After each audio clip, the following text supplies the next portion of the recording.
you mentioned a few things. What are some of the strategies that you could share with those who are in that process to help them to survive that?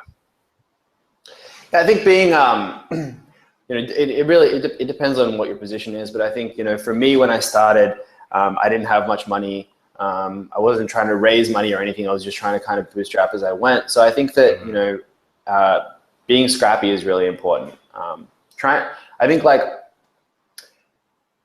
there are some things you can spend money on and some things you shouldn't spend money on. Like, I don't feel that, spending 2 hours to go to the grocery store every day to save like 30 cents is like a wise spend of money. But I think that, spending a week learning how to use WordPress so that you can build your own website instead of paying $5,000 for an agency is, I think that you're better off spending, $300 getting food quickly through that week and then spending that whole week learning WordPress and building your own website instead of like spending, 10 hours that week trying to save like a few pennies on a few different bills and like not learning anything and then like paying $5,000 to a web agency to like build a website that you probably could have done in a week anyway.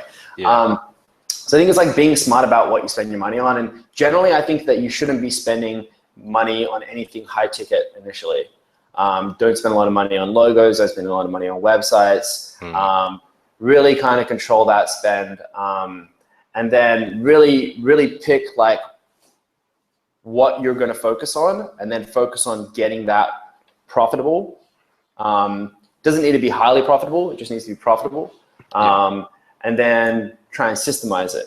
And then once you've systemized parts of that, so you can reduce the amount of time that you're actually spending operating that venture.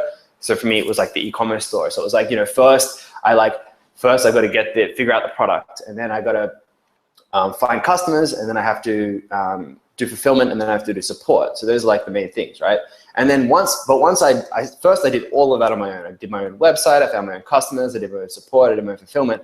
And then I slowly started like systemizing things. So then I'm like, okay, I don't want to do fulfillment anymore. So then I found a company that would handle all my shipping. And then I don't want to do support anymore. So then I found so now my job is, and then like the website's already built. That's like an automated system that you can build. You can automate a lot of your emails and your website, your conversion tests and that kind of stuff. And then so really now I'm just left with one thing, which is marketing. And so suddenly I just like cut out all these things from my business. And so there's two things that you could do at that point. You can either scale that business with the extra time that you just got for yourself, or you can look at launching something else or a different product or a different revenue stream or do consulting or whatever. But I think that, being extremely lean to get something profitable and then trying to systemize that as much as possible and free up your time so that you can focus on either launching new projects into that same venture that will scale that venture either on marketing or on conversions or on a deeper product line, or actually looking at a different product line or a different business and actually scaling that way. And building the systems to do that is just like so important, because if you're spending all day, answering support tickets, and this is actually kind of getting to the point where it's at with Process Street, because on support tickets and we don't have anybody that's dedicated for support.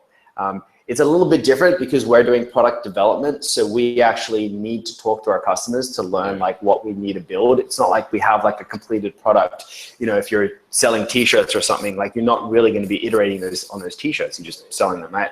And generally your support's going to be like, oh, I didn't get my t-shirt, or oh, it's the wrong color. It's not like, oh, I couldn't figure out like how to use this t-shirt, so if you change it slightly, right?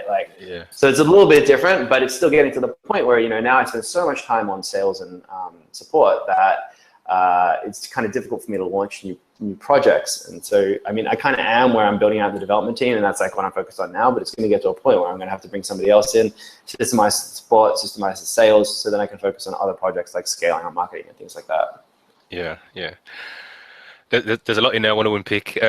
Firstly, what I want to ask is, you spoke about the process and the development and the growth of the e-commerce business. I'm interested to know what happened to that and what was the transition like from the exit of that to where you are now. Did you just pull the plug on it? Did it fail? What happened? You sold the company? Yeah. Okay. So I sold that. I sold it to a guy in Australia. It was an Australian e-commerce store, so couldn't really go global. I didn't really like I was selling in the beauty niche, Okay. women's beauty, and I was selling like wholesale to nail salons, and so it wasn't really a product that I was passionate about. I'm passionate about business and marketing and building systems, and so all that was cool, websites, etc. But the actual product is, I'm not a user of the product, so how can I be passionate about it, right? Like, so that was one of the things I wanted to do, something that I was a bit more passionate about, and I had a bit more, had a bit more knowledge, like innate knowledge about, right? And sorry, did you go into it intentionally to sell it? Well, no, I went into it intentionally to build something that I could systemize, and that I could run remotely. Yeah. So that was like the intention of it. I actually read the 4-Hour Workweek. So basically the story was I was planning to go traveling, like backpacking for 6 months. Yeah. And then while I was kind of gearing up for that, I read the 4-Hour Workweek, and I was like, whoa, I can make money while I travel. That's the greatest idea I've ever heard. And like real money, right? Not like teaching English in China for like $5 an hour, right? Like actually make like real money, It's like equivalent to kind of what I'm making, like if I keep my corporate job, right? Yeah. And so basically that was like the test period where I just took that 6 month. I kind of started about 3 months before I left, picking ideas and kind of getting a basic site up and stuff like that. And then I actually started like ran that, got like kind of some initial customers, figured out fulfillment, and then I left to go travel. So when I started traveling, I had fulfillment figured out, and then I was doing support and marketing and the website, and then fulfillment was already going, and then I can continue to kind of build that.